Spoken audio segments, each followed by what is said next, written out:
ዛሬ የሚደረጉ ጨዋታዎችን እንመልከት። በርከት ያሉ ጨዋታዎች ናቸው ዛሬ የሚደረጉት በእንግሊዝ ፕሪሚየር ሊግ። ፉልሃም ከኤቨርተን፣ ኢፕስዊች ከብሬንትፎርድ፣ ሳውዛምፕተን ከማንቸስተር ሲቲ፣ ወልቭስ ከብራይተን እና ቦርንመዝ ከአስቶን ቪላ ይጫወታሉ። ከቦርንመዝ እና አስቶን ቪላ ውጭ ያሉት ጨዋታዎች በሙሉ 11 ሰዓት ላይ ነው ዛሬ የሚደረጉት። 1 ሰዓት ከ30 ላይ ቦርንመዝ ከአስቶን ቪላ የሚያደርጉት ጨዋታ ይከናወናል። ከፉልሃም እና ኤቨርተን ጨዋታ እንጀምር። ዴቪድ ሞይስ ወደ ኤቨርተን ከመጡ በኋላ ሁሉም ነገር የተለወጠ ይመስል ነበር በኤቨርተን ቤት። ግን አሁን ነገሮች እንደ አዲስ መንሸራተት ጀምረዋል። ከመጀመሪያዎቹ 6 የፕሪሚየር ሊግ ጨዋታዎቻቸው 4 አሸንፈው ነበር የጀመሩት። ከዚያ ውጪ አሁን በመጨረሻ ካደረጓቸው በ10 ጨዋታዎች አንድ ብቻ ነው ያሸነፉት። በ6 አቻ ተለያይተዋል። በእርግጥ ነው የመሸነፍ ንጻሬ አሁንም ዝቅተኛ ነው። 3 ጨዋታ ብቻ ነው የተሸነፉት። ግን እንዳጀማመራቸው አልሆነላቸውም። ፉልሃም መጥፎ ዜና በአሰልጣኙ በኩል እየተሰማ ይመስለኛል ለክለቡ። ግን ይህን የውድድር ዓመት በተሻለ ደረጃ ለማጠናቀቅ ጥረት የሚያደርግበት እና ደግሞ ዛሬ በክራቫን ኮቴጅ ነው ይህንን ጨዋታ የሚያከናውነው። ባለፈው ሳምንት በነበራቸው ጨዋታ ላይ በቃ ይሄ የማርኮ ሲልቫ እንቅስቃሴ በጣም ይፈልጉት እንደነበር ጨዋታው ምናልባት የውድድር ዓመቱ ሲጠናቀቅ እና በቀጣይ የውድድር ዓመት የአውሮፓ መድረክ ተሳትፎ ለማግኘት ያስቡ እንደነበር በደንብ ያሳያል። በእያንዳንዱ ከዳኛ ጋር ጉሽሚያው ሲገቡ የነበረበት ከዳኛ ጋር ሰጣገባው ሲገቡ የነበረበትን ምሽት አይተናል። ከአስቶን ቪላ ጋር ካልተሳሳትኩ በነበረው ጨዋታና የፉልሃም ምናልባት የዘንድሮ እንቅስቃሴ ከዚህ በተሻለ ደረጃ ማጠናቀቅ እንዳለበት ይሰማኛል። ትልልቆቹን ክለቦች ላይ ነጥብ ወስዷል። በባቻ ክለቦቹ ላይ ደግሞ እንደዚሁ የተሻለ ያሸናፊነት ድል አለው በዚህኛው ውድድር ዓመትና የውድድር ዓመቱ ሲጠናቀቅ ምናልባት አሁን 11ኛ ደረጃ ላይ ነው የሚገኘው። የዛሬውን ጨዋታ ከኤቨርተን ጋር የሚያደርገው እንዳነሳው የሚያሸንፍ ከሆነ ደረጃውን ያሻሽላል። 3 ደረጃዎችን ነው የሚያሻሽለው እንደሚያስቆጥር የግመጠን። ስለዚህ 8ኛ ደረጃ ያስቀምጠዋል። ዘንድሮ በአውሮፓ መድረክ የእንግሊዝ ክለቦች እያሳዩት ባለው ጥሩ ውጤትና ያስመዘገቡት ባለው ውጤት በቀጣዩ ውድድር ዓመት እስከ 8ኛ ድረስ ያሉ ክለቦች የአውሮፓ መድረክ ተሳትፎን ያገኛሉና ይሄ ለፉልሃም ጥሩ እድል የሚሰጥ ይመስላል። ያንን እድል በአግባቡ ለመጠቀም ደግሞ የዛሬውን ጨዋታ ጭምር ማሸነፍ ይጠበቅበታል። ያንን ለማድረግ በክራቫን ኮቴጅ ነው ዛሬ ኤቨርተንን የሚገጥመው። ስለዚህ ከፍ ያለ ግለት እንደሚኖረው ጨዋታ ይጠበቃል። ኤቨርተን ዴቪድ ሞይስን መቅጠሩ ትልቅ ውሳኔ ነበር። መቼም ቀድሞ ክለባቸው ነው እና የቀድሞ አሰልጣኛቸው ነው ለኤቨርተን። ስለዚህ ብዙ ነገሮችን ያውቃሉ። አዲስ አይደለም ለሳቸው እና እንደመጡ ነገሮችን ወዲያው ነበር ያስተካከሉት። የመንገዳገድ ውስጥ ነበር እንደሚታወቀው እና በሊጉ ማቆየት ትልቁ ስራቸው እንደሚሆን ይጠበቅ ነበርና ያንን አድርገዋልና የውጤት መዋዠቅ ቢገጥማቸው ከዚህ በኋላ እኔ ለቀጣዩ ውድድር ዓመት ማሰብ እንጂ በዚህኛው ውድድር ዓመት ምንም ትርጉም ያለው አይመስለኝም ለነሱ ለኤቨርተን። ምክንያቱም አሁን በ39 ነጥብ 14ኛ ነው። ቢያሸንፉ ቀሪዎቹን ጨዋታዎችም የትኛውም የአውሮፓ መድረክ ላይ ተሳትፎ ያገኙ ምናልባት በሊጉ ጥሩ ደረጃን ይዞ ሲያጠናቅቁ የሚያገኙት ገንዘብ ዳጎስ ያለ ስለሆነ ያንን ለማድረግና ለማሳካት ካልሆነ በስተቀር የዛሬው ጨዋታና ቀሪዎቹ መርሃ ግብሮች ከኤቨርተን ይልቅ ለፉልሃም የበለጠ ትርጉም ይኖራቸዋል። እንግዲህ የማንቸስተር ሲቲና ሳውዛምፕተንም ጨዋታ እንደኛው ነው። ግን የበለጠ የፉልሃምና ኤቨርተን ጨዋታ ምናልባት ከዛ ቀጥሎ ደግሞ የወልቭስና ብራይተን ጨዋታ በተመሳሳይ ሰዓት ከሚደረጉ ጨዋታዎች መካከል የሚጠበቀውና በትልቁ ትኩረት የሚስብ ይመስለኛል። በትክክል ከዚያ ውጪ የኢፕስዊች ከብሬንትፎርድ የሚያዝናና ጨዋታ ልናይ እንችላለን ብዬ አስባለሁኝ። ሁለቱም በክፍት እግር ኳስ የሚጫወቱ ናቸው። መልሶ ማጥቃትን በሚገባ የሚተገብሩ በዚህ የውድድር ዓመት ከመመራት እየተነሳ ብሬንትፎርድ ጨዋታዎችን እያሸነፉ ካሉ ክለቦች መካከል አንደኛው ነው። ነገሮችን የሚመሩበት መንገድ ለአሰልጣኙ እጅግ በጣም የሚያስደንቅ ነው። በሊጉ ከሚደነቁ ከአቅማቸው በላይ ክለቦቻቸው እንዲሰነዝሩ እድል ከሰጡ ክለቦች አሰልጣኞች መካከል ቶማስ ፍራንክ አንደኛው ናቸው። እንደምታውቀው በትልልቅ የኃላፊነቶች ጭምር ሲታጩ የነበሩ አሰልጣኝ ናቸው። አሁን በስተመጨረሻ እንግዲህ የውድድር ዓመቱ ሊያጠናቅቁ ተቃርበዋል። አሁን ስለቆይታቸው ሰዎች ጥያቄ ማንሳት ጀምረዋል። ሌሎች ትልልቅ ክለቦች ከብሬንትፎርድ በተሻለ ፐርፎርም ሊያደርጉበት የሚችሉበትን እድል ሊሰጧቸው የሚችሉ ክለቦች አሉ። ስለዚህ እነሱን ይመርጣሉ ወይ? ጥያቄው እሱ ነው። ግን ቶትናም ተጠብቃለሁ ምናልባት ፖስቴኮግሉ የሚሰናበቱ ከሆነ ከሚታጩ አሰልጣኞች መካከል አንደኛው ናቸው። ልክ ነህ። ከፍላጎት አለው እሳቸውን የማምጣት። ከዚያ ውጪ ሳውዛምፕተን ከማንቸስተር ሲቲን በተመለከተ ጥቂት እውነታዎችን ለማንሳት ማንቸስተር ሲቲ ባለፉት 15 ጨዋታዎች ማነው በሳውዛምፕተን አልተሸነፈም።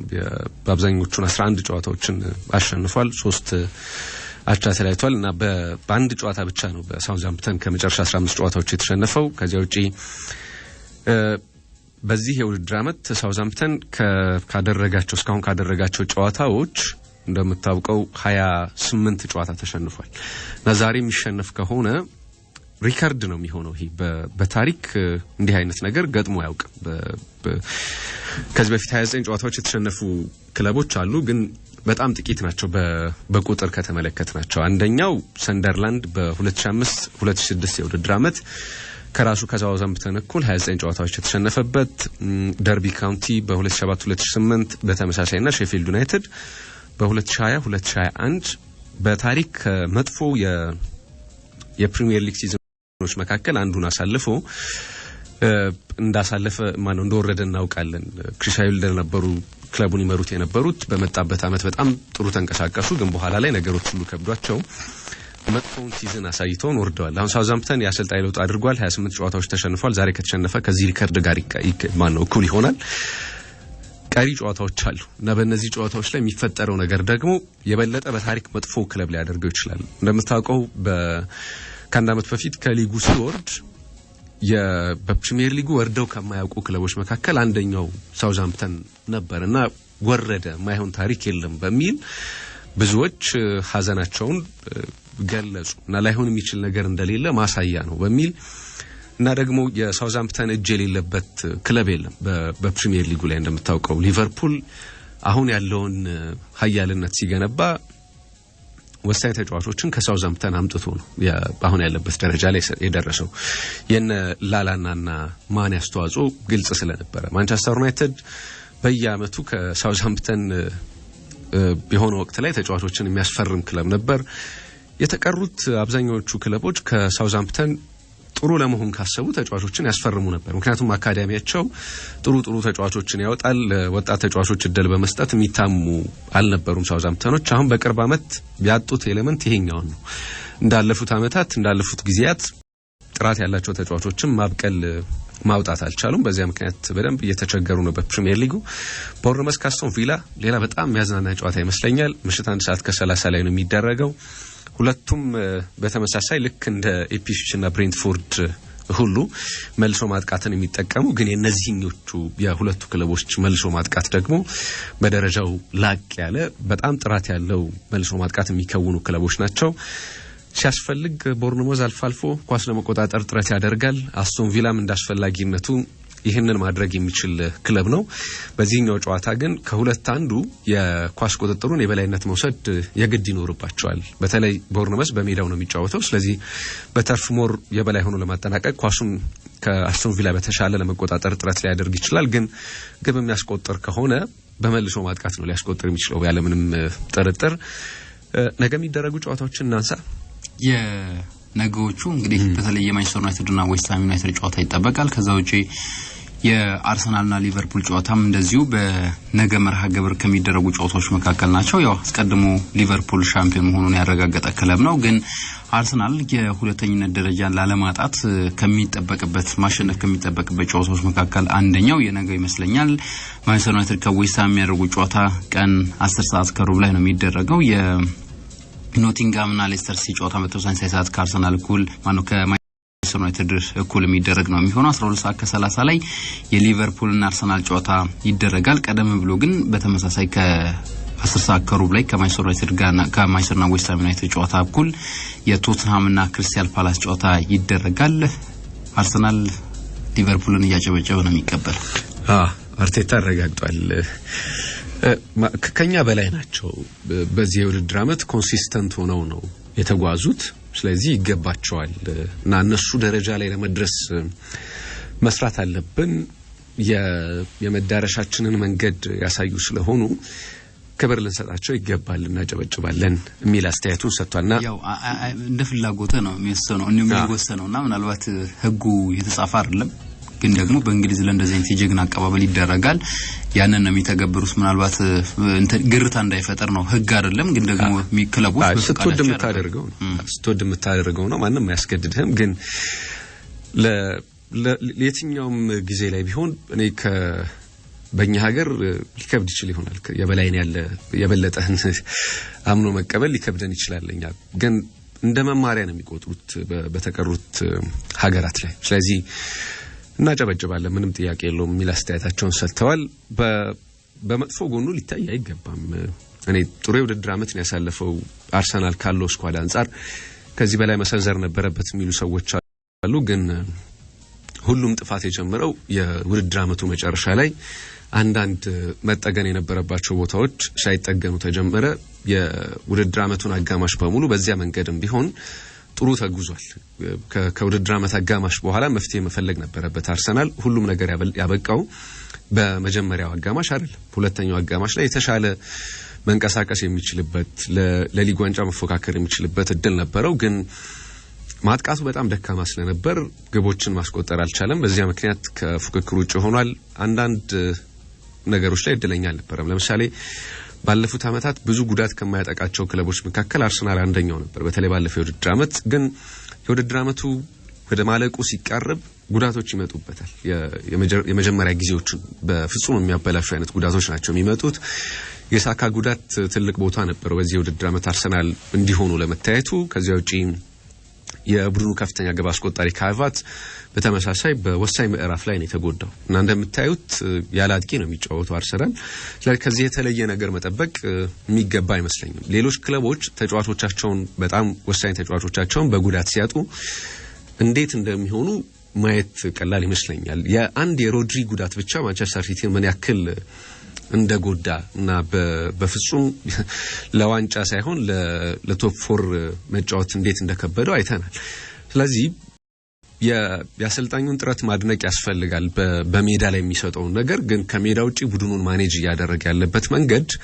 መስተካከል አለበት ብለው ከሚያምኑ ሰዎች መካከል ነኝ እኔ ያጥቂ ዝውውር በዚህ ክረምት ቅድሚያ የሚሰጡት ነው ሁሌም እንላለን ከሚያስፈርማቸው ተጫዋቾች ለ90% የቀረቡት አብዛኞቹ ተከላካዮች ናቸው ይሄ መከላከል ምን ያክል ዋጋ እንደሚያስገኝ ከመረዳት የመጣ ነው ግን ደግሞ ማጥቃቱም የበለጠ በዚያው ልክ አስፈላጊ እንደሆነ አርቴታ በዚህ የውድድር ዓመት በሚገባ የተማረ ይመስለኛል ከጓርዲዮላ ጋር የሰራ አሰልጣኝ ነው እንደምታውቁት ስለዚህ ጓርዲዮላ ደግሞ በአጥቂ ሳይዝ ዋንጫ በልቷል ስለዚህ እሱ መድገም ያሰበ ይመስል ነበር የአርቴታ ጉዞ ግን የተሳካ አልነበረም የሄደበት መንገድ ከዚያ ውጪ ግን በዚህ የውድድር ዓመት አርሰናል ጨዋታዎችን እየመራ በዚያው ማስቀጠል በጣም የሚቸገር ክለብ ሆኗል ይሄንን የምናነሳው ለማንቸስተር ዩናይትድ ነበር አይደል የውጤቱን ማስጠበቅ የማይችል ቡድን ነው እና በየትኛውም ደቂቃ ላይ ግብ ሊቆጠርበት ይችላል የማንቸስተር ዩናይትድ መምራት አስተማማኝ አይደለም እንል ነበር አሁን በሊጉ አርሰናል እንደዚህ አይነት ክለብ እየሆነ መጥቷል 21 ነጥቦችን ከጥሏል እየመራ በዚያው መጨረሻ የነበረበት እነዚህ ነጥቦች ምን ማለት እንደሆኑ አሁን ያለው ነጥብ ላይ ደምሮ ማየት በደንብ ትርጉማቸውን ለመረዳት በቂ ይመስለኛል ከዚያው ውጪ ይሄን በ2019-20 የውድድር ዓመት ሊቨርፑል ሊጉን ዋንጫ ሲያነሳ በተመሳሳይ አርሰናል ጨዋታዎችን እየመራ የጣላቸው ነጥቦች 21 ነበሩ ከዚህ በኋላ ባሉት ጨዋታዎች ላይ እንግዲህ እየመራ ነጥብ የሚጥል ከሆነ ከዚያም የከፋ ዓመት ይሆናል ማለት ነው ከመምራት ተነስቶ ጨዋታዎችን ማሸነፍ ያለመቻል ከዚያ ውጪ አርሰናል ለሶስተኛ ጊዜ ነው የፕሪሚየር ሊግ ዋንጫን ማንሳታቸውን አረጋግጠው ክለቦችን ሲገጥም ይሄኛው ለሶስተኛ ጊዜ ነው ከዚህ በፊት የነበሩት ሁለት አጋጣሚዎችን አሸንፏል ማነው የአንዱን አሸንፏል አንዱን አቻ ተለያይቷል በ2012-13 የውድድር ዓመት ማንቸስተር ዩናይትድ የሊጉን ዋንጫ ማንሳቱን አረጋግጦ ከአርሰናል ጋር ተጫውቶ ነበር አንድ እኩል ነበር የተጠናቀቀው ያ ጨዋታ ከዚያ ውጪ ከሊቨርፑል ጋር በ2019-20 የውድድር ዓመት በዚያ እየመራ ብዙ ነጥቦችን ጥሏል አርሰናል ባለበት የውድድር ዓመት ሊቨርፑል የሊጉን ዋንጫ ማንሳቱን አረጋግጦ ከአርሰናል ጋር ተጫውቶ 2-1 በሆነ ውጤት አርሰናል አሸንፎ እንደነበረ እናስታውሳለን ስለዚህ ለሶስተኛ ጊዜ ዋንጫ ባነሱ ቡድኖች ላለመሸነፍ የሚያደርገው ጨዋታ ነው ግን አሁን ያለው ሜንታሊቲ ከቀደም ሲል ካነሳናቸው ሁለት ጨዋታዎች ጋር የሚነጻጸር አይመስለኝም አርሰናል አሁን በስነ ልቦና ጥሩ አይደለም በግልጽ መናገር የሚቻለው እሱ ነው ከአውሮፓ ቻምፒዮንስ ሊግ የወጣበት መንገድ ለደጋፊዎች በፍጹም አንገት የሚያስደፋ ቢያንስ አንዱን ጨዋታ ተሸንፎ እና አንዱን አሸንፎ መውጣት የተሻለ ይሆን ነበር በሁለቱም ጨዋታዎች ተሸንፏል 3 ግቦች ተቆጥሮበታል በደርሶ መልስ 1 ግብ ብቻ ነው ያስቆጠረው ይሄ ሪያል ማድሪድን ጥሎ ፍጻሜን ደርሳለን ብለው ሊያስቡ ለነበሩ ደጋፊዎች እና ለራሳቸው ለተጫዋቾች የሚያስተላልፈው መልእክት ልካችሁ የቱ ጋር ነው የሚለውን ለመንገር የሚዳዳው ነው ይላል የሪያል ማድሪድ በተለይ ከቤርናቢው በኋላ ትልልቅ የቀድሞ ተጫዋቾች እና በቡንዲትነት የሚሰሩ ጭምር በቃ ማድሪድን ማሸነፍ ለዋንጫው 50% በላይ መቅረብ ነው ብለው የበለጠ የልባቸውን አሙቀውት እንደነበሩ ይሰማኛል 23 በመቶ ገደማ ዋንጫውን የማንሳት እድል ቀድሞ ነበረው ከዚህ ጨዋታ በኋላ ደግሞ ወደ 26 ወደ 27 በመቶ አድጎ ነበር ያርሰናል ስለዚህ ሪያል ማድሪድን ከዚህ መድረክ ገለል ማድረግ ትልቁ የቁልፍ እንደሆነም ይነሳ ነበርና አርሰናል በጥሩ ብቃት ነበር ያንን ጨዋታ በደርሶ መልስ ያሸነፈው ግን ደግሞ አሁን የበለጠ ተስፋ በሰነቀውና የበለጠ ይሄንን ጨዋታ ይሄንን ዋንጫ ለማሸነፍ የአውሮፓ ቻምፒየንስ ሊግን ከፍ ለማድረግ አልሞ ላለፉት 5 እና ከዛ በላይ አመታት ብዙ ኢንቨስትመንቶችን ያደረገ በሚገኘው ፓሪስ ሰን ጀርመን በደርሶ መልስ እንዳንሳው ተሸንፎ ነው ከውድድሩ ወጣው ብዙ አንገት የሚያስደፋ ላይሆን ይችል ይሆናል ግን ደግሞ ያሳዝናል በደንብ ያሳዝናል ከዚህ ውጪ ምናልባት ሌላ እንግዲህ ታሪክን ካነሳን ለነገሩ አሞሪም በቀደምለት በነበረ ጋዜጣዊ መግለጫቸው ላይ በማንቸስተር ዩናይትድ ታሪክ ባሉና ስለ ታሪክ ጠየቋቸው እና ይሄንን አድርጎ ያውቅም የሚል አይነት ጥያቄ ሲጠይቋቸው ስለ ታሪክ ካነሳችሁማ ማንቸስተር ዩናይትድ በዚህ ቦታ እኮ መጨረስ አልነበረበትም የሚል አስተያየታቸውን ሰጥቷል እና ምን የወቅታዊ ቆመና እንጂ ታሪክ ነገሮች ላይ ያለው የመወሰን አቅም ትንሽ ነው ለማለት ፈልገው የሰጡት አስተያየት ነው ግን እንዲያው ታሪክን ካነሳን ከመጨረሻ 14 በአንፊልድ ላይ ባደረጋቸው ጨዋታዎች አርሰናል ምንም ጨዋታ አላሸነፈም 7 ተሸንፏል 7 አቻ ተለያይቷል ለመጨረሻ ጊዜ አንፊልድ ላይ ያሸነፈው በ2012 ነበር 2-0 በሆነ ውጤት ከዚያ በኋላ ምንም ጨዋታ አላሸነፈም ከሜዳ ውጪ ሊቨርፑልን እሱን የሚቀለበስበት እድል አለው እንግዲህ ነገ ይሄ ይሆናል ያናውቅም ከዚያ ውጪ አርሰናልን በተመለከተ ከሊቨርፑል ጋር ባደረጋቸው የመጨረሻ 5 ጨዋታዎች ደግሞ አልተሸነፈም ጠንካራው ነገር እሱ ነው ሁለቱን አሸንፎ ሶስቱን አቻ ተለያይቷል ምናልባት ባለመሸነፍ ብዙ የተጓዘበት አጋጣሚም ይሄ ነው ከሊቨርፑል ጋር ከ2007 በኋላ ከ2007 እስከ 2011 ይመስለኛል በሊቨርፑል ሳይሸነፍ ብዙ ጨዋታዎችን የተጓዘበት ጊዜ ነበር ከዚያ ቀጥሎ ይሄኛው ሁለተኛው ከፍተኛው ነው ሊቨርፑልን በተመለከተ ግን ዋንጫ የሚበረከትበት ቀን አሁንም ገና ነው አንፊልድ የመጨረሻ ጨዋታውን ሲያደርግ ነው የሊጉን ሻምፒዮንነት ዋንጫ የሚረከበው ከክሪስታል ፓላስ ጋር ነው ይሄ የመጨረሻ ጨዋታ የሚደረገው ከዚያ ውጪ በነገው ጨዋታ ላይ ትሬንት አሌክሳንደር አርኖልድ አይሰለፍም በሚል ትላንትና አርኔ ስሎት ማረጋገጫ ሰጥተዋል የበቀል ይሁን ወይም ሌላ ምክንያት በግልጽ አላስቀመጡም ግን ሌሎች ተጫዋቾች በቦታው ላይ ለቀጣይ የውድድር ዓመት የምንመለከታቸው ተጫዋቾች የጨዋታ ጊዜ ያስፈልጋቸዋል ለነሱ ድል እንሰጣለን የሚል አስተያየቱን ሰጥቷል በተጫዋቹ ውሳኔ ወይም በአርኖልድ ውሳኔ ግን መከፋታቸውን የሚገልጽ አይነት አስተያየትም እንደዚሁ ሰጥቷል እንዲያውም ደጋፊዎች ምን ማድረግ አለባቸው በሚል አስተያየቱን ተጠይቆ እኔ እዚህ ያለሁት ደጋፊዎች ምን ማድረግ እንዳለባቸው ልነግራቸው አይደለም የሚል አስተያየቱን ሰጥቷል በእርግጠኝነት እሱም በአርኖልድ ውሳኔ ደስተኛ ባለመሆኑ የመጣ እንጂ ለሰጣቸው ግልጋሎት ደጋፊዎቹ ተጫዋቹን እንዲያመሰግኑት እንጂ በዚህ ልክ እንዲወቅሱት አይገባም የሚል መልእክት ማስተላለፍ ነበረበት እውነት ለመናገር ግን ይሄንን ልነግራቸው አይደለም እዚህ የተገኘሁት የሚል አስተያየቱን ሰጥቷል ግን የአርኖልድ ውሳኔ ለሁላችንም የሚያሳዝን ነው በጣም ጥሩ ተጫዋች ብቻ ሳይሆን እንደ ሰውም በጣም ጥሩ ሰው ነው ያጣ ነው የሚል አስተያየቱን ሰጥቷል ምናልባት ያስከፋቸው በነፃ መልቀቁ ሳይሆን አልቀረ እሙን ነው ግን ደግሞ ድሎች ነበሯቸው እሱም በገንዘብ ሊሸጡ የሚችሉበት እስከ ጥር ድረስ ሪያል ማድሪድ ገንዘብ አቅርቦላቸው ነበር ግን ከገንዘቡ ይልቅ የአርኖልድን ግልጋሎት በዚህ የዋንጫ ጉዞ ውስጥ እንፈልጋለን በሚል አቆይተውታል ስለዚህ የሊግ ዋንጫ አንስተውበታል 2 የፕሪሚየር ሊግ ዋንጫ አንስተዋል በአርኖልድ የቻምፒየንስ ሊግ ዋንጫም በተመሳሳይ በአርኖልድ ብልሃት ነው ማይረሳው ምሽት ለኦሊግ ስለዚህ እንዲህ አይነት ግልጋሎት የሰጣቸው አፈራናቸው ከሚሏቸው ድንቅ ተጫዋቾቻቸው መካከል አንደኛው ነው ግን ሁልጊዜም እንደሚባለው በደጋፊዎችና በተጫዋቾች መካከል ባለ ትስስር ከተመለከት ነው ከሊቨርፑልና ከሊቨርፑል አካዳሚ ከሚወጡ ተጫዋቾች የላቀ ትስስር ያላቸው የትም አይነት ሌሎች ክለቦች ላይ አናይም። ለዚያ ነው አሁን አርኖልድ ላይ ቁጣቸው ከፍ እያለ የመጣው። ታስታውስ ከሆነ ጄራርድ በአንድ ወቅት ወደ ቼልሲ አሊያም ወደ ማንቸስተር ዩናይትድ ይዘዋወራል በሚል ጭምጭምታዎች ተሰሙ። ደጋፊዎች ቤቱ ድረስ ሄደው ተቃውሟቸውን የገለጹት እና ቁጣቸው በጣም ከፍ ያለ ነው የሊቨርፑል ደጋፊዎች። እንዲያውም አሁን አርኖልድ የዋንጫ ስነ ስርዓቱ ላይ መታደም የለበትም በሚል ሁሉ መከራከር ጀምረዋል። አንዳንድ ደጋፊዎች ታስታውስ ከነበረ ለመጀመሪያ ጊዜ ወደ ሪያል ማድሪድ ለማምራት ተስማምተዋል በሚል የኢንተርናሽናል ብሬክ ወቅት ላይ መረጃው ሲወጣ መለያውን ሁሉ ማቃጠል ጀምረዋል። ራስ ወዳድነት ይመስለኛል። እና አሁን አንዳንድ ተጫዋቾች ምክራቸውን መስጠት ሁሉ ጀምረዋል። ታስታውስ ከነበረ ኦውን ባለፈው አስተያየቱን ሰጥቷል። በህይወት ከሚመጡ አጋጣሚዎች መካከል ለሪያል ማድሪድ መጫወት ማግኘት ከብዙዎች መመረጥ ነው። ስለዚህ ይሄንን እድል ማሳለፍ የትኛውም ተጫዋች አይፈልግም። እንዲያውም እኔ የምመክረው በዚያ የተሻለ ካሪየር ቢልድ እንዲያደርግ ነው የሚል አስተያየቱን ሰጥቷል። እና ደግሞ ውስጡ የሚሰማውን እንዲወስን ነው የምመክረው።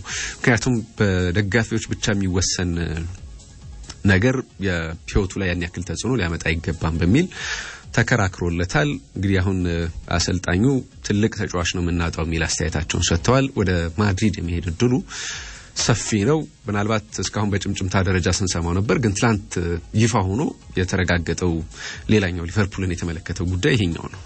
አዎ የደጋፊዎች ራስ ወዳድነት ግን ከፍ ያለ ይመስለኛል። በሊቨርፑል ምን ቀረው ይሄ ተጫዋች አሁን እንደው በሊቨርፑል ቆይታው የዓለም ክለቦች ዋንጫን ጭምር አሸንፏል። ከዛ ውጪ ቻምፒየንስ ሊግ፣ ፕሪሚየር ሊግ፣ ኤፍኤ ካፕ ማልቀረው ሊግ ካፕ ጭምር። ስለዚህ እኔ ምንም የቀረው ነገር ስለሌለ ይሄንኛው ዋንጫ ሳያስገኝልን ወይ ደግሞ ይሄን ዋንጫ እንድናግዝ ሳያግዘን እንዴት ይሄዳል፣ እንድናሸንፍ ሳያግዘን እንዴት ይሄዳል የሚሉ ጥያቄዎች ይነሳሉ በአንዳንድ ተጫዋቾች አይደል? ግን እሱ ሁሉንም አድርጓል። ስለዚህ እኔ የተሻለ እንዳነሳው ነው ትልልቆች ተጫዋቾች ጭምር በማድሪድ መለያ መጫወትን የትኛውም ፕሮፌሽናል ደረጃ ላይ ያለ ተጫዋች የሚያልመው ነው አይደል? ስለዚህ ወደ ማድሪድ ቢያቀና እውነት ለመናገር ትክክለኛ ውሳኔ ነው የሚመስለኝ። በጥሩ እድሜው ላይ ነው የሚገኘው። ጥሩ በሪያል ማድሪድ የሚያሳልፍበት ጊዜ ይኖራል ብዬ አስባለሁ። እና የአርኖልድ ውሳኔ ትክክል ነበር። እንደው እንደ መጥፎ ወይ ደግሞ እንደ ራስ ወዳድነት ከተነሳ የደጋፊዎቹ ከዛ ውጪ ደግሞ አርኔ ስሎት ምናልባት እሱን በደንብ መከላከል ነበረባቸው ብዬ አስባለሁ ሌሎች ተጫዋቾች እንዳደረጉትና የአርኖልድ ስለ ሳላ ሲጠየቁ አመቱን በሙሉ እንዲህ አይነት አስተያየት አልሰጡም። አሁን ሊመረገቁ እንዲያውም እሳቸው እንደ ፖዚቲቭ ነው ወስደው የሚል አስተያየት እኮ ሰጡ። በፋይኖርድ ያለው በየአመቱ የክለቡ በጣም ቁልፍ ተጫዋቾች ይለቃሉ እና እነሱን መልሰን የምንተካበት መንገድ እንዲያውም ብዙ ትምህርቶች የምንወስድበት እና ደግሞ በሚገባ እየተካናቸው ነበር ስንጓዝ የነበረው። አሁንም አርኖልድ ላይ ተመሳሳይ ልምዴን እጠቀማለሁ ብለዋል። ቢሳካል አይሳካም አላውቅም። አሁን በትልቅ ደረጃ ለሚፎካከር ክለብና እንደ ፋይኖርድ ላለ ክለብ ሁለቱም ማነጻጸር ሊከብድ ይችላል። ከዚያ ውጪ በፋይኖርድ ያላቸውስ በሊቨርፑል ካላቸው ልክ ነው ወይ ብሎ መጠየቅም በደንብ የሚያስፈልግ ይመስለኛል። እንግዲህ አሁን በገንዘብ በማውጣት ሊቨርፑል የተሻለ ገንዘብ ማውጣት የሚችልበት ቁመና ላይ ነው የሚገኘው። ግን እያንዳንዱ ዝውውሮች ይሰራሉ ማለት አይደለም። የዓለማችን ውድ ዝውውሮች ሳይሰሩ ተመልክተናል። እንደ ዝውውሩ ቢሆን ኔይማር ለፓሪስ ሰን ጀርማ በስፍር ቁጥር የሌላቸው ዋንጫዎችን ማምጣት ይገባው ነበር አይደል? ኦስማን ዴምቤሌ ለባርሴሎና፣ ጆአው ፌሊክስ ለአትሌቲኮ ማድሪድ እንደዚህ ምን ጠቅሳቸው ዝውውሮች አሉ። ስለዚህ ገንዘብ ማውጣት ስለሚችሉ ብቻ አርኖልድን ይተካሉ ብሎ ማሰብ ሞኝነት ይመስለኛል። ግን የምልመላ ሂደቱን በደንብ ማጥናት ያስፈልጋል እና ደግሞ ልምድ ያለው ክለብ ነው። እውነት ለመናገር ሊቨርፑል በቅርብ ዓመታት ጥሩ ዝውውሮችን ያደርጋል። ቀደም ሲል ካነሳናቸው ነገ ከሚደረጉ ጨዋታዎች መካከል ኒውካስል ከቼልሲ የሚያደርጉት ጨዋታ የቻምፒየንስ ሊግ ቦታ ለማግኘት የሚደረግ ፉክክር ነው። ሁለቱም እድል አላቸው። እውነት ለመናገር የበለጠ ኒውካስል ይህንን ቦታ ይዞ ለማጠናቀቅ የተሻለ እድል ያለው ክለብ እሱ ነው። ግን በነጥብ እኩል ናቸው ሁለቱም ክለቦች እና ደግሞ የመጨረሻ ፎርም አመጣጣቸውን ከተመለከትን አሁን ቼልሲ በጥሩ መንደርደር ላይ ነው የሚገኘው። ተከታታይ 3 ጨዋታዎችን አሸንፏል።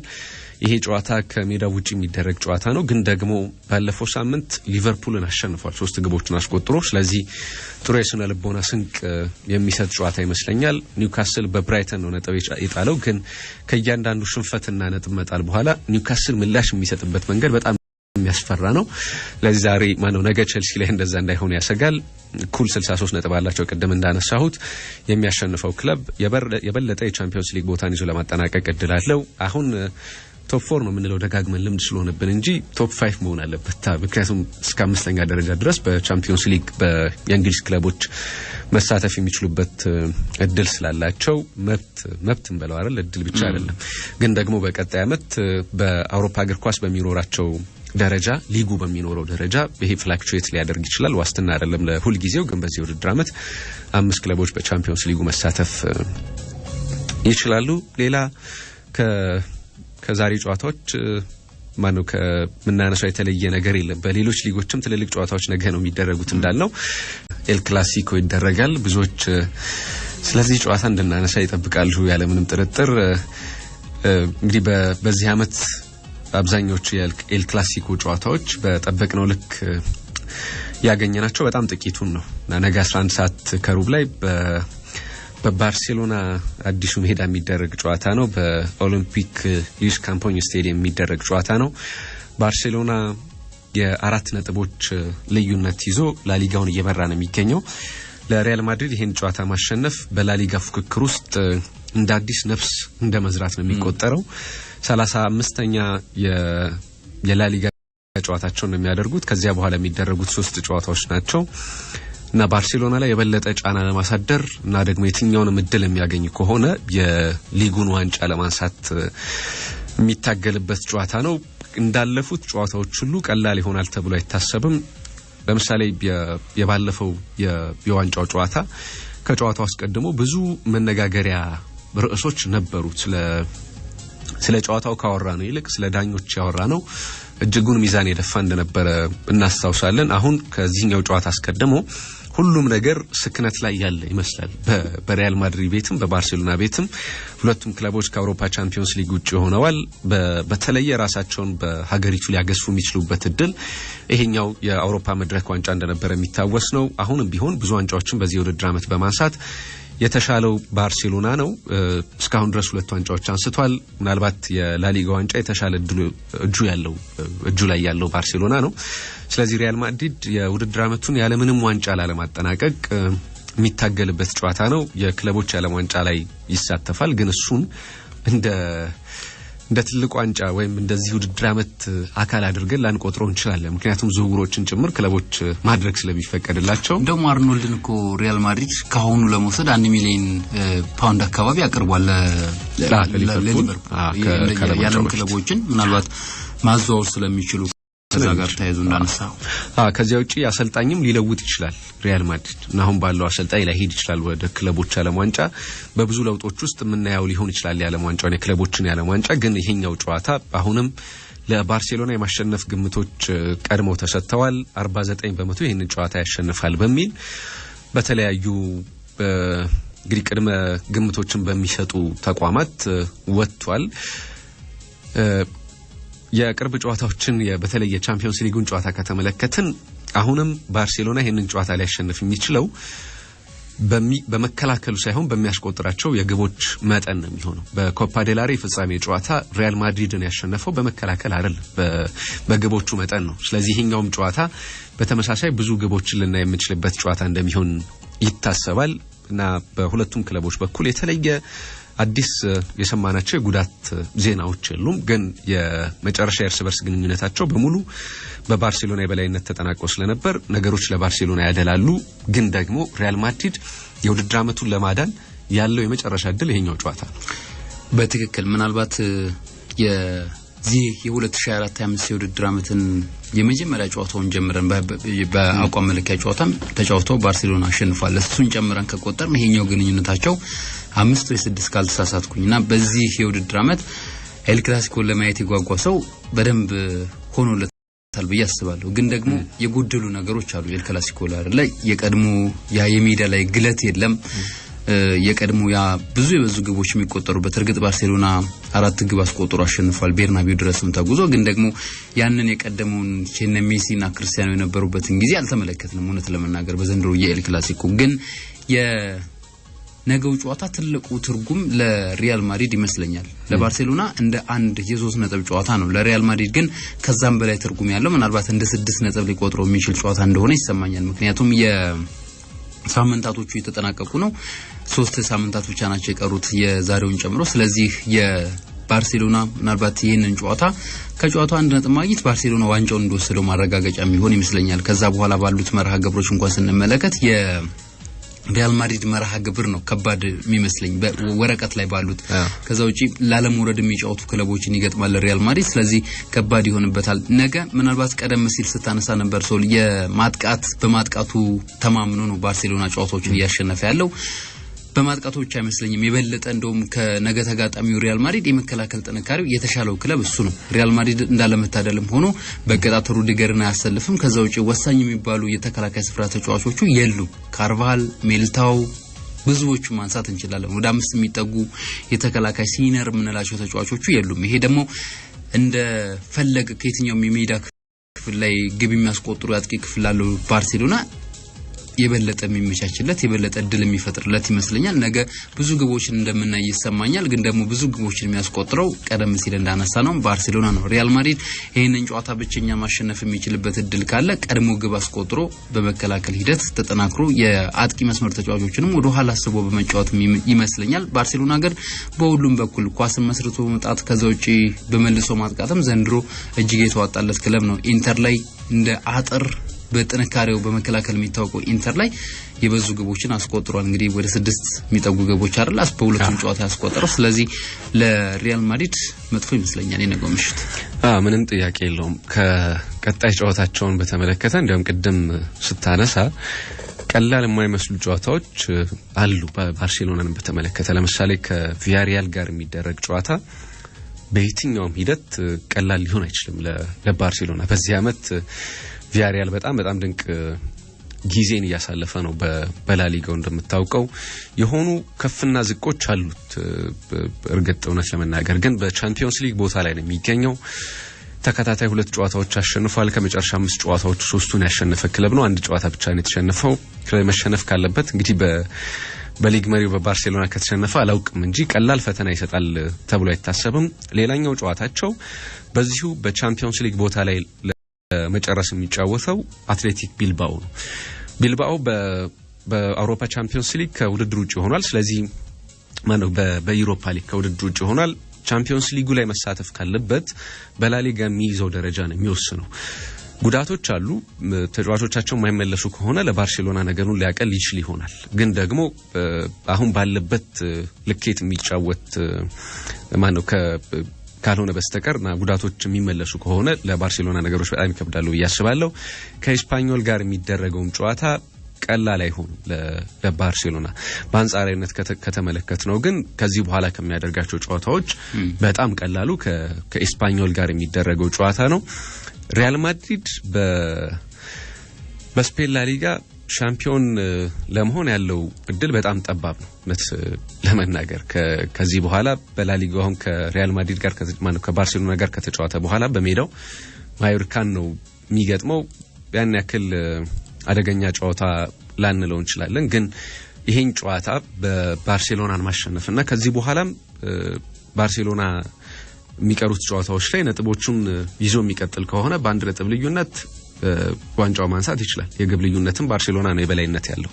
ግን ነገሮችን የዋንጫ ሪትሙን ለባርሴሎና ለማበላሸት ይሄኛው ጨዋታ በጣም ያስፈልገዋል። ከዚያ በኋላ እንዳልኩት ከማዮርካ በኋላ ከሴቪያና ከሪያል ሶሴዳድ ጋር በመጨረሻ ጨዋታውን በሜዳው ነው የሚያደርገው። ከሴቪያ ጋር ከሜዳው ውጪ ይጫወታል። እነዚህም ጨዋታዎች ቀላል አይደሉም። ግን የኤል ክላሲኮ ጨዋታ የተሻለ የዋንጫ መንገድን ለመጠቆም እድል አለው ያለ ጥርጥር እና በቅርብ እንግዲህ አሁን ቀደምም እንዳነሳ ነው አብዛኞቹን ጨዋታዎች እያሸነፈ ያለው ራሱ ስለሆነ ባርሴሎና ስለሆነ ለባርሴሎና ግምቱን የበለጠ እንሰጣለን። ከዚያ ውጪ ነገ በጀርመን ቡንደስሊጋ እንደዚሁ ጨዋታ ይደረጋል። ባየር ሌቨርኩሰን ከቦሩሲያ ዶርትመንድ የሚያደርጉት ጨዋታ ነገ ይከናወናል። ዛሬ የሚደረጉም ጨዋታዎች አሉ። ግን የሌቨርኩሰንን ጨዋታ ማንሳት የመረጥንበት ምክንያት የቻቪ ስንብት ይፋ ስለተደረገ ነው። ትናንትና በጋዜጣዊ መግለጫ አሁን ይፋ ማድረግ አለብን እና ከሌቨርኩሰን ጋር የመጨረሻ ሊግ ጨዋታዬን ነው ማደርገው በሚል በይፋ አስተያየቱን ሰጥቷል። በሌቨርኩሰን ታሪክ ምርጡ አሰልጣኝ ነው በሚል ራሱ ክለቡ በይፋ የትዊተር ገጻቸው ላይ ወይም ኤክስ ገጻቸው ላይ ስለ አሰልጣኛቸው ስንብት አንስተዋል። የሚቀሩት 2 ጨዋታዎች ናቸው። ከሜዳ ውጪ ከማይንዝ ጋር ይጫወታል። ይሄኛው የመጨረሻ የሜዳ ጨዋታ ነው ነገ የሚያደርገው። ትልቅ ሽኝት ይኖራል ተብሎ ይታሰባል ነገ በሌቨርኩሰን እና እንዳከበሩኝ ማክበር አለብኝ። ከክለቡ ጋር ያለኝ ግንኙነት በጣም የተሳካ ጥሩ የሚባል ግንኙነት ነው። 2 ዓመት ተኩል ነው በክለቡ የቆየው። እንደምታውቀው በሄደበት ግማሽ የውድድር ዓመት ከወራጅ ቀጠና አፋፍ ላይ አምጥቷቸው 6ኛ ደረጃን ይዟል ተጠናቀዋል። ከዚያ በቀጣዩ ዓመት ኢንቪንሲብል ሆኖ የቡንደስሊጋ እንዲያነሳ ምክንያት ሆነ። ከዚያ በኋላ እዚያው በዲኤፍቢ ፖካል ሻምፒዮን ነበር እና ደግሞ እንደምታውቀው በአታላንታ ተሸነፈ እንጂ የ3 ዋንጫ ማሳካት የሚችልበት እድል በእጁ ነበር ሙሉ በሙሉ። ምርጥ አሰልጣኝ ነው በክለቡ ታሪክ እውነት ለመናገር። በዚህ የውድድር ዓመት 2ኛ ነው አሁን ባለው የሚጠናቀቅ ከሆነ ይሄን ደረጃ ያጣል ተብሎ አይታሰብም። 138 ጨዋታዎችን በሁሉም መድረክ ሌቨርኩሰንን እየመራ አድርጎ 89ን አሸንፏል። 18 ጨዋታዎች ብቻ ነው የተሸነፈው። በመቶኛ የምናሰላው ከሆነ በቡንደስሊጋው በታሪክ ምርጥ መቶኛ ካላቸው አሰልጣኞች መካከል አንደኛው ነው ያለ ጥርጥር። በዚህ የውድድር ዓመት ብዙ አቻዎችን እየተለያየ ነው እንደምታውቀው። ሪያል ማድሪድ መዳረሻው ነው እየተባለ ነው። ግን ማድሪድ ማረፊያ ይሆናል ወይ በሚል ጥያቄ ቀርቦለት ይሄ ሰዓቱ አይደለም እሱን የምናነሳበት ሰዓት አይደለም ሚል አስተያየቱን ሰጥቷል። አሁን የምናስበው እንዴት ባለ መንገድ እንደምንለያይ እና ስለሽኝቱ ነው እያሰብን ያለ ነው ሚል አስተያየቱን ሰጥቷል። ሪያል ማድሪድ የሄደበት መንገድ ግን የብልሃት ነው እየተባለ ነው። እስከ 2026 ውል ነበረው። ምንም ጥያቄ የለውም። እኔ ምናልባት አንዳንድ አሰልጣኞች ነገሮችን ሆልድ ማድረግ ይፈልጉ ይሆናል ተጫዋቾችም ጭምር። ግን ቻቪ መዳረሻው ቤርናቤው እንደሚሆን ምንም ጥያቄ የለውም። ካርሎ አንቸሎቲ የቻቪ አድናቂ ናቸው። ከዛ ውጪ ፍሎሬንቲኖ ፔሬዝ ይሄን ሰው ይፈልጉታል እና መዳረሻው ያ እንደሚሆን ምንም ጥያቄ የለውም። በሊቨርኩሰን እንደው ድንገተኛ ቡድን ይሰራ አይመስለኝም። እኔ አንዳንድ ጊዜ እርግጥ ነው ስፖርት ላይ የሆነ ሞራል የሆነ የስነ ልቦና መነሳሳት እንዲኖር ያስፈልጋል። ግን ደግሞ ያ ብቻውን በቂ እንዳልሆነ የተጫዋቾች ጥራት ከዛ ውጪ ደግሞ ቡድንን የምታዋቅርበት መንገድ አስፈላጊ ይሆናል። ቻቪ በመጣበት እንዳነሳው የግማሽ የውድድር ዓመት ገና ሌቨርኩሰንን ሲረከብ የነበረበትን ደረጃ አድማጮች ታስታውሳላችሁ። ከዛ ደረጃ ወጥቶ ከዛ ወራጅ ቀጠና ስጋት አውጥቶት ነው በውድድር ዓመቱ ጥሩ ደረጃን ይዞ እንዲያጠናቅቅ ያደረገው። ከዛ በሁለተኛው ዓመት ሻምፒዮን ሆነ። 3ኛው ዓመት ላይ ወይንም በቀጣዩ ዓመት ሻምፒዮን ሆነ። አሁን የሁለተኛው ዓመት ማጠናቀቂያ ላይ ነው ያለው። የ2 ዓመት ከግማሽ ቆይታ ነበረው በሌቨርኩሰን። እኔ ከምርጦቹ ምናልባትም በአጭር ጊዜ ምርጥ ከሆኑ አሰልጣኞች መካከል ቻቪ ነው ቢባል ማካበድ አይመስለኝም። ደግሞ ያጋነን ነው አይመስለኝም። ይሄ አሰልጣኝ እንደ ማድሪድ አይነት ቡድንን ምናልባት የዘንድሮ ማድሪድ የተወሰኑ መንገራገጮች አሉ በውጤት ያለ ዋንጫ የሚያጠናቀቅ ከሆነ የቤት ስራው እንደዚሁ ቀላል ሊሆንለት እንደማይችል ይሰማኛልና ግን ሁሉንም ነገር ማድረግ እንደሚችል በትንሽ ሪሶርስ ባለው ሌቨርኩሰን ውስጥ አሳይቶናል። ሪያል ማድሪድ ምንም ነገር ጠይቅ የሚደረግልህ አይነት ቦታ ነው። ያንን ውሳኔ በቶሎ ይሰጡታሉ ያላቅም ሁሉ ነገር ለመወሰን እድሉን ያመቻቹለታሉ አይታወቅም። ግን ደግሞ ያንን ማግኘት የሚችል ከሆነ የራሱን ቡድን በጥሩ ሁኔታ ማዋቀር እንደሚችል በሌቨርኩሰን ተመልክተናል። ሽኝቱ ደማቅ መሆን አለበት ብዬ አስባለሁ። ምንም ጥያቄ የለውም። በፈረንሳይ ሊጋን ሞንፔሊየር ከፓሪስ ሰን ጀርማን፣ ሞናኮ ከሊዮን፣ ማርሴይ ከለሃቭረ፣ ብረስት ከሊል፣ ኦንዤ ከስትራስቡር ዛሬ የሚደረጉ ጨዋታዎች ናቸው። ሁሉም የፈረንሳይ ሊጋ ጨዋታዎች ዛሬ በተመሳሳይ ሰዓት ነው የሚከናወኑት። ባየር ሙኒክ ከቦሩሲያ ሞንቸግላድባህ በጀርመን ቡንደስሊጋ ዛሬ ጨዋታቸውን ያደርጋሉ። ላዚዮ ከዩቬንቱስ በጣሊያን ሴሪያ ዛሬ ከሚደረጉ ጨዋታዎች መካከል ነው። ምሽት 1 ሰዓት ላይ ይደረጋል። አድማጮቻችን አብራችሁን ስለነበራችሁ ከልብ እናመሰግናለን። ሰለሞን በቀለና ዳንኤል እንዳለ ከእናንተ ጋር ቆይታ አድርገናል።